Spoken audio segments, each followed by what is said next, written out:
Till now we've studied about point charges, right? What happens when we want to calculate the electric field due to a line of charge? A line like this? Or what if there's a ring of charge? What will be the electric field because of this electric ring of charge? We'll study all these things in this chapter. So this chapter is about distributed charge. That is, when charge is not just concentrated on a point, but it is distributed in a straight line or in a ring. So let's proceed and study more about distributed charge.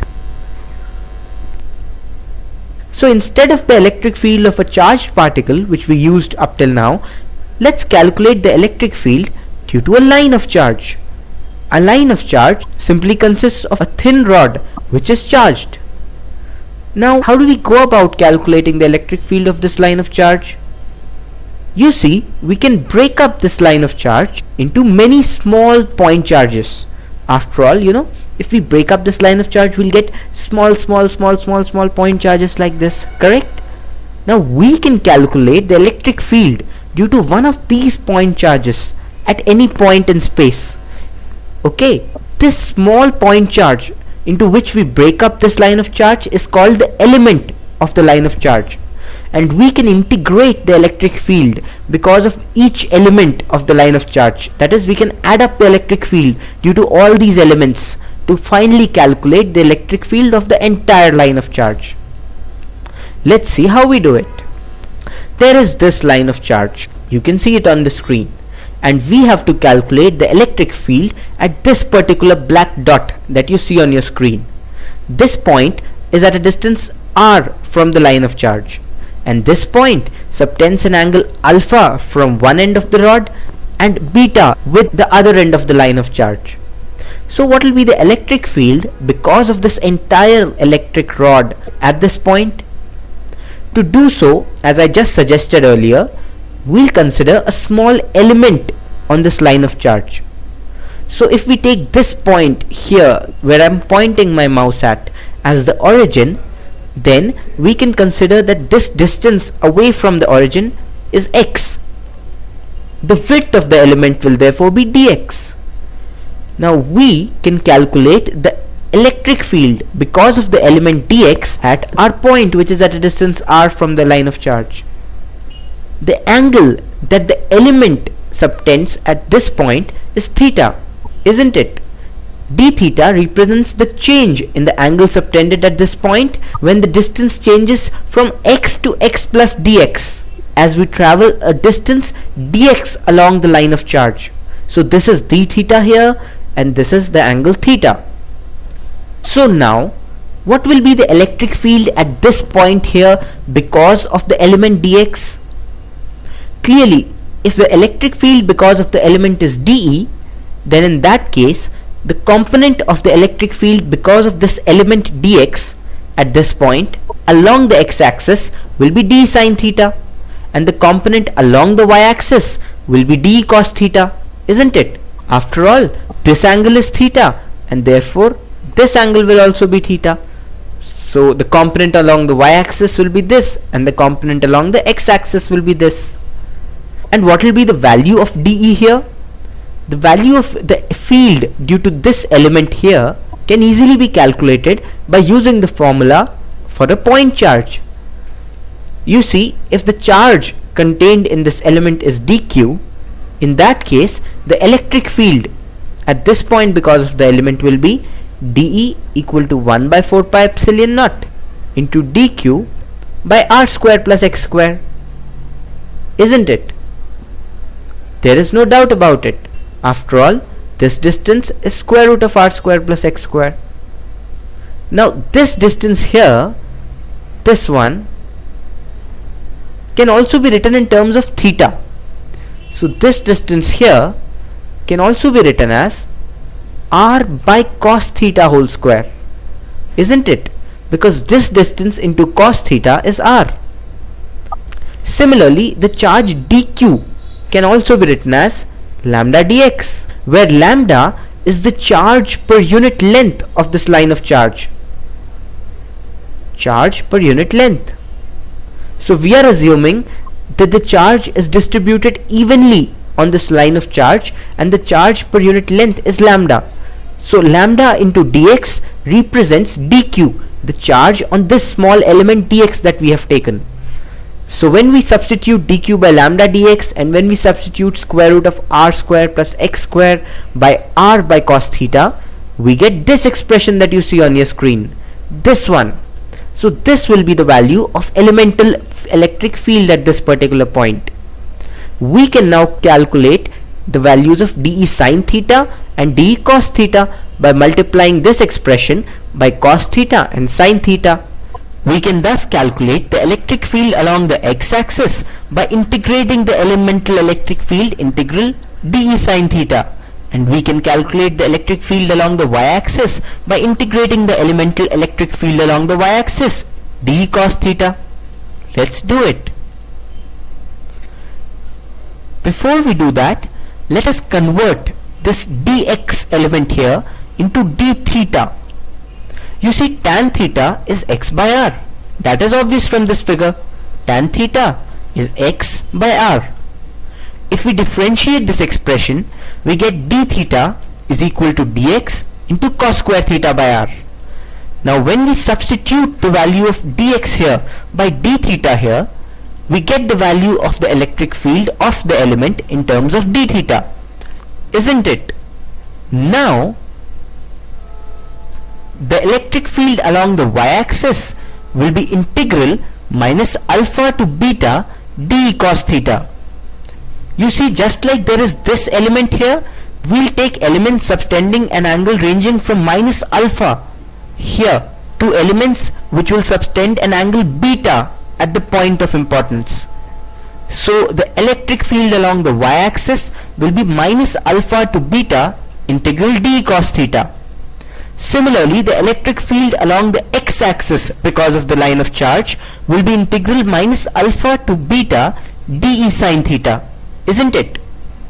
Note that I've written minus alpha and beta here because theta is the angle we've considered from this particular line in the middle, isn't it? So the angle to the right of theta here will be negative and the angle to the left of theta here will be positive. This line here will be positive.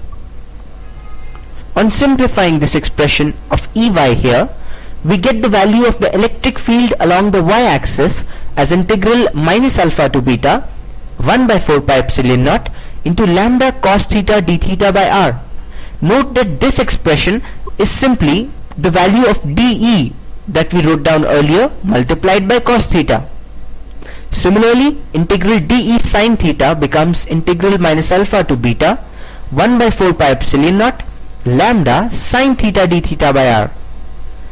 When we calculate these integrals, we get the value of electric field along the y-axis for a line of charge as this expression, lambda by 4 pi epsilon naught r into sin alpha plus sin beta. Similarly, we get the value of electric field along the x-axis as this expression, lambda by 4 pi epsilon naught r into cos alpha minus cos beta. You must remember both these expressions. They will especially be useful in objective type problems. All we did in the case of calculating the electric field of a line of charge was that we considered any random element on the line of charge and calculated the electric field along the x-axis because of the element. Then we calculated the electric field along the y-axis because of the element, and then we integrated the electric field along the x-axis and along the y-axis because of the element to get the final electric field because of the entire line of charge.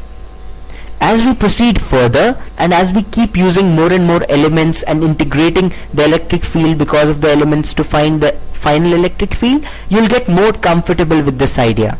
So if this sounds a bit confusing right now, don't worry, like it'll get simpler as we proceed. Remember that this is the electric field because of a line of charge at a point which is at a distance r from the line of charge and which subtends an angle alpha at one end of the line and an angle beta at the other end of the line.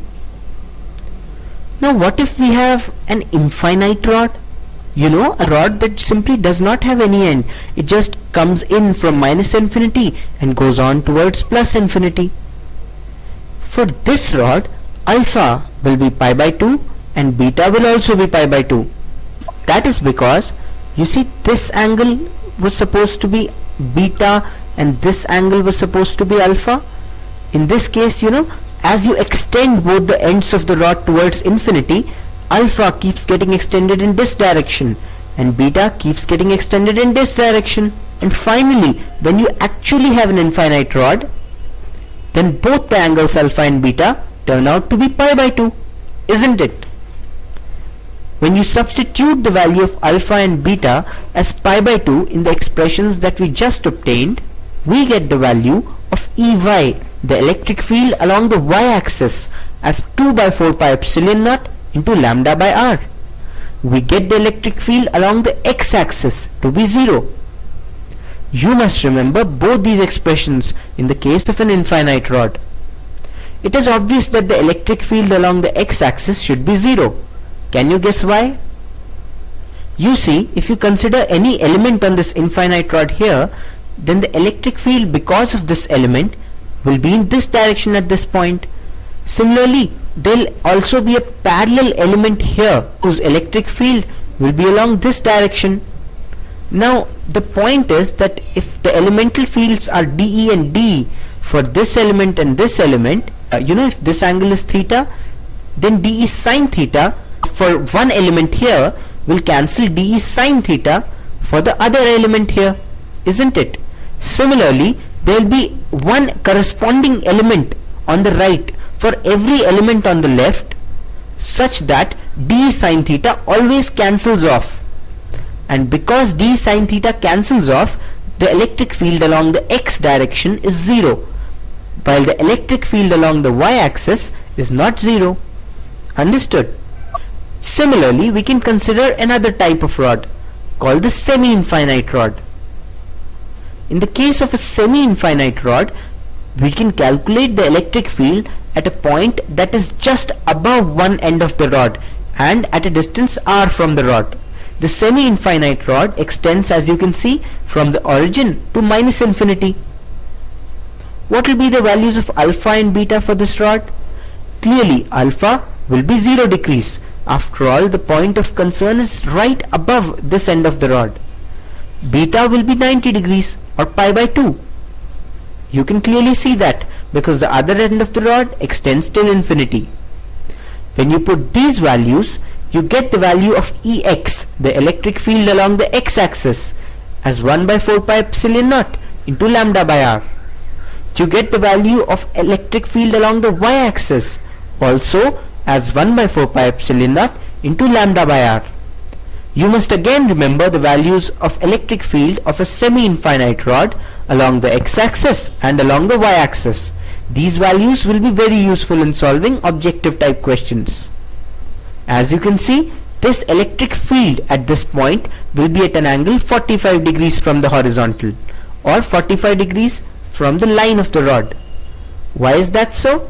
That's because Ex and Ey are the same, and when two components of any vector are the same, the vector is at an angle of 45 degrees with each component. Understood?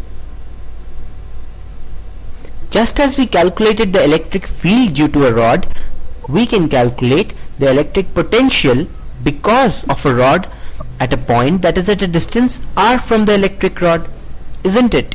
So let's consider this point that's at a distance r from this rod and which subtends an angle alpha at one end of the rod and beta at the other end of the rod.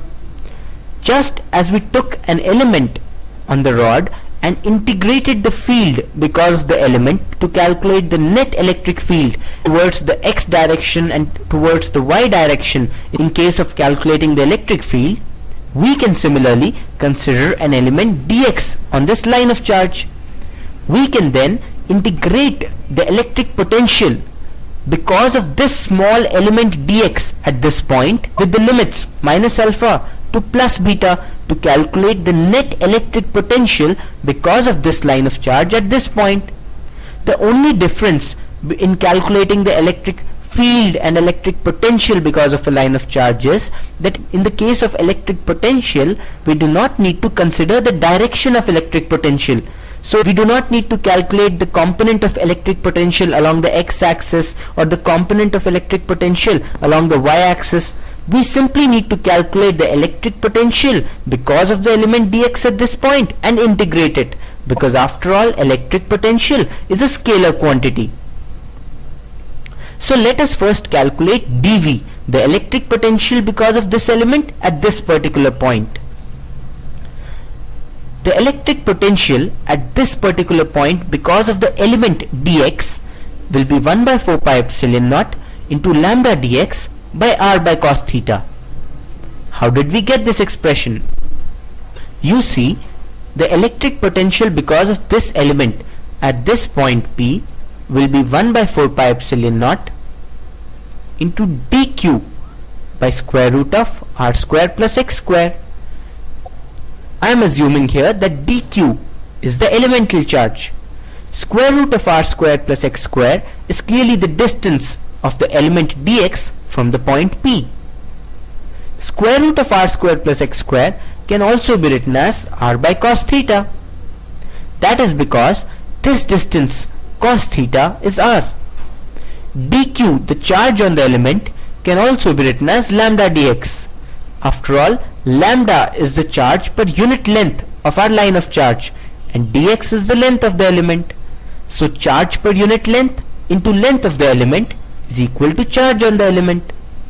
When we make these replacements, we get this final expression. dV is this expression. We can now integrate this elemental electric potential to get the value of the total electric potential due to the line of charge.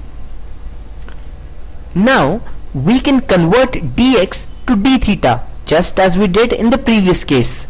We can do that to make it easier. You see, there's x, there's theta in this expression. To have one single variable in this expression, we can convert dx to d theta. You see, just as in the previous case, tan theta is x by r, and then when we differentiate that expression, we get d theta is equal to dx into cos square theta by r. So when we make this replacement here, we get the value of the elemental potential as this expression. When we integrate the elemental potential from minus alpha to beta, we get the value of the final electric potential because of a line of charge as this expression. 1 by 4 pi epsilon naught into lambda into ln tan of pi by 4 plus beta by 2 divided by tan of pi by 4 minus alpha by 2. This is the electric potential because of a line of charge at any point which subtends an angle alpha with one end of the line of charge and an angle beta with another end of the line of charge. Note that the electric potential is independent of r, the distance of the point from the line of charge. It only depends on the angle subtended by the point with the ends of the line of charge. Now what if we consider an infinite line of charge or an infinite rod, a rod which extends from minus infinity to plus infinity? In that case, let's see what the electric potential is. In such a case, alpha is pi by 2, beta is pi by 2. When we replace alpha and beta by pi by 2 in the expression of electric potential that we just derived, we get the value of electric potential as infinity. That is interesting, isn't it? The electric potential because of an infinite rod is infinite at all points in space. We sometimes, however, are interested in calculating the electric potential difference because of an infinite line of charge. To do so, we take a point that is at a distance a from the line of charge, we take another point that's at a distance b from the line of charge and calculate the potential difference between the points that are at a distance a and b from the line of charge. We can calculate the potential difference between these 2 points which are at a distance a from the line of charge and b from the line of charge by calculating the net work done in carrying a 1 coulomb charge from a to b. After all, that is the definition of electric potential. Therefore, integral dV will be equal to minus integral Ey dot dr. We can replace Ey, the electric field because of the line of charge, with the expression for the electric field that we just derived some time ago. We had derived that the electric field due to an infinite line of charge is 1 by 4 pi epsilon naught into 2 lambda by r. When we replace this value of electric field here, we get the potential difference between 2 points which are at a distance a and b from the line of charge as this expression. When we integrate this expression, we get lambda by 2 pi epsilon naught ln b by a. You must again remember this expression. This is the expression for the potential difference between 2 points which are at a distance a and b from an infinite line of charge. We have calculated this potential difference by calculating the net work done in taking a 1 coulomb charge from a point that is at a distance a from the line of charge to a point that is at a distance b from the line of charge. Understood? Let's now try to solve a problem related to integrating the elemental electric field, integrating the elemental electric potential to determine the final electric field and potential. Let's clear these concepts by solving a problem. A rod of length L lies along the x-axis with its left end at the origin. It has a non-uniform charge density lambda equal to px, where p is a positive constant. Calculate the electric potential at point A, where x is plus d.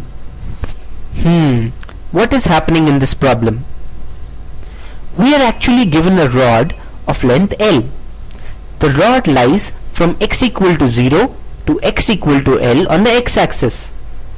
The charge density of the rod, the charge per unit length, is px. In the cases earlier when we calculated the electric field due to a line of charge, the electric potential due to a line of charge, we considered the charge per unit length to be constant, lambda. In this case, the charge per unit length varies with x.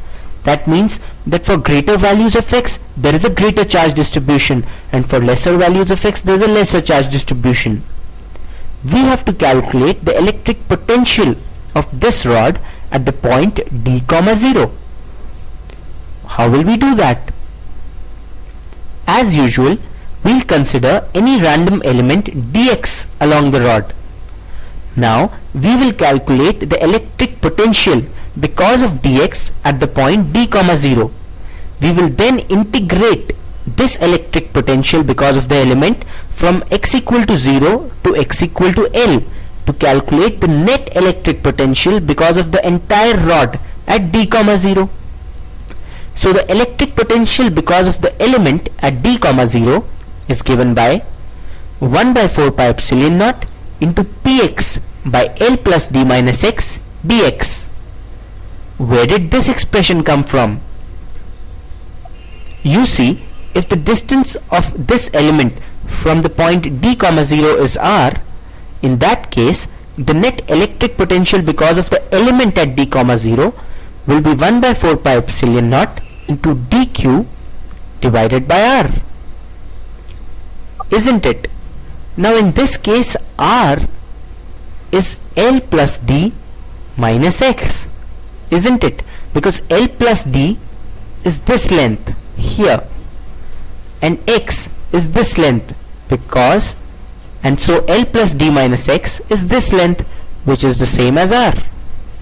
Similarly, dq, as we already know, can be written as lambda dx, charge per unit length into length of the element, and lambda dx can be written as px dx because lambda is px. So when we substitute lambda dx by px ds and when we substitute r by L plus d minus x, we get this expression that you see on your screen. Now we can integrate this expression on both sides to calculate the value of net electric potential because of the entire rod. This electric potential comes out to be this expression. So when we integrate, the final value of the electric potential of this rod at d, 0 is L plus d into ln of A plus L by D minus L. Just in the way that I showed you right now, you can calculate the electric potential due to any distributed charge system at any point. Consider an element, calculate the electric potential of that element, and then integrate that element to include the entire electric potential of the entire body. Let's now move on and study another interesting concept. The next concept is about calculating the electric field at the center of an arc. So this blue line that you see on your screen represents an arc which has a uniform charge density. We want to calculate the electric field at this particular point, which is at the center of this arc. How will we do that? We will again follow the same procedure. We will consider any small element dl along the length of the arc. So you can consider that this point is 0, and the length of the arc is varying like this. Now we will calculate the net electric field along the x-axis and along the y-axis because of the small element dl at this particular point. We will then integrate that elemental electric field along the x-axis and along the y-axis to finally calculate the net electric field because of the arc along the x and y-axis. So here, if D is the electric field of this small element here, then D sine theta represents the electric field because of the element along the x-axis. D cos theta is the electric field because of the element along the y-axis. Theta here represents the position of the element. Note that in the case of electric potential, we don't have to resolve the elemental electric potential because potential is a scalar quantity. But in the case of electric field, we have to resolve the electric field in certain directions, because that is when we can integrate the electric field along both directions. Electric field is a vector quantity. So dE comes out to be 1 by 4 pi epsilon naught into lambda dl by r square. Where did this expression come from? Again, that's very simple to find out.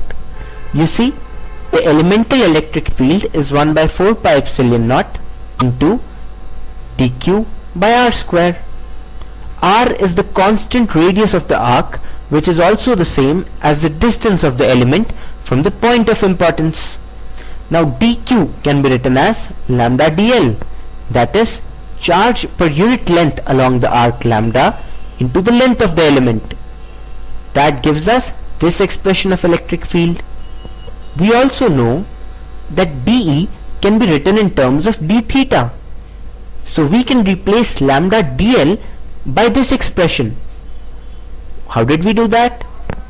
You see, we know that if there is any arc and this radius is r, then the length of the arc which subtends an angle theta at the center is s equal to r theta. We have studied this in 10th class geometry, haven't we? Similarly, in this case, if this angle is considered to be d theta, then the length dl can be considered to be r into d theta, isn't it? And if dl is r into d theta, and we replace dl here by r into d theta, r cancels one r here to give us this expression. So dE is 1 by 4 pi epsilon naught into lambda d theta by r. dE cos theta thus becomes lambda cos theta d theta by 4 pi epsilon naught r.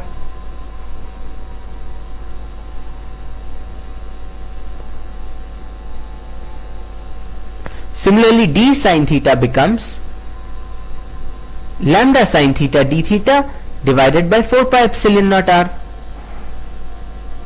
Now we can integrate these two values of d sin theta and d cos theta from minus alpha to plus alpha to get the final value of electric field at the center of the arc. Note that the angle subtended by this entire length of the arc at the center of the arc is 2 alpha, We have taken alpha to be the angle to the right of this perpendicular line, and we have taken alpha to be the angle to the left of this perpendicular line. Now in the case of this arc, the net electric field component along the x-axis is 0. We actually don't have to integrate d sine theta and calculate the x component of the electric field. Why is that so?